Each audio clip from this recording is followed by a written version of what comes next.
Hi, my name is Ligia, and I'm 46 years old, yet I still feel 20 in my mind. Today's date is August 5th, and I'm here at ElderPlace, Milwaukee, with my colleague and wonderful nurse, Kira, who I've known for the past year. Nursing is my second career. I didn't do this right out of high school. I did like plants and trees and shrubs. And then at some point I decided to switch. So I did some career testing and it was all like, you're a nurse, you look like a nurse. And my mom was a nurse, so I kind of talked to her a bit about it. She's like, oh, underpaid, overworked. I actually went to like CNA training and thought, yes, I can do this. My grandmother had been placed in a nursing home when she had a stroke, and I always really felt like she should have been able to live with family. Always really headed towards geriatrics and really with the goal of keeping people in the community. ElderPlace is like a perfect fit for me because that's really the goal. How about you, Ligia? I knew from a very little girl that I either wanted to be a nurse or I wanted to be a teacher. I found when I became a nurse that we get to be teachers at the same time. Pretty much from the get-go, I knew that I was really interested in public health, that I was really interested in vulnerable populations and in whatever way that might come.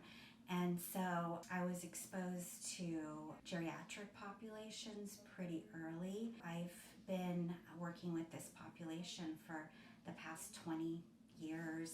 My specialty right now is infectious disease. I was on my own before the pandemic really hit. Well, it was a huge learning curve for all of us, right? Right. We were just scrambling. I remember talking to you at one point and just saying, how can you possibly be managing this?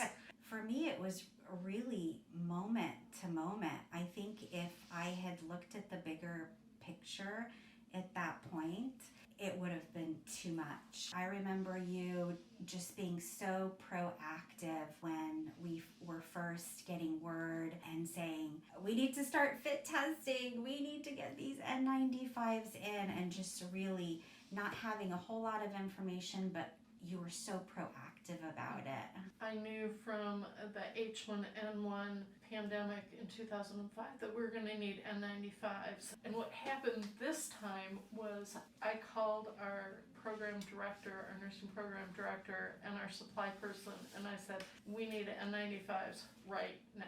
Then China quit sending anything over, and there was no supply. That was, I think, one of the roughest things. The PPE just supply line dried up. You know, it was certainly challenging to try to talk to frontline nurses and say, we don't know, but we're going to say that we can use a med-surg mask because essentially we don't have any N95. And then the magic paper bag and the 5 uses. All the knowledge we had of infection control was out the window. In some ways I sort of felt like the general sitting in the office, in the battlefield office, Right. and sending out troops. Yes. And you know people could potentially die. Not me, you know, the nurses I'm sending out. Yes. So it was really tough. The little story about PPE was there were no face shields to be had.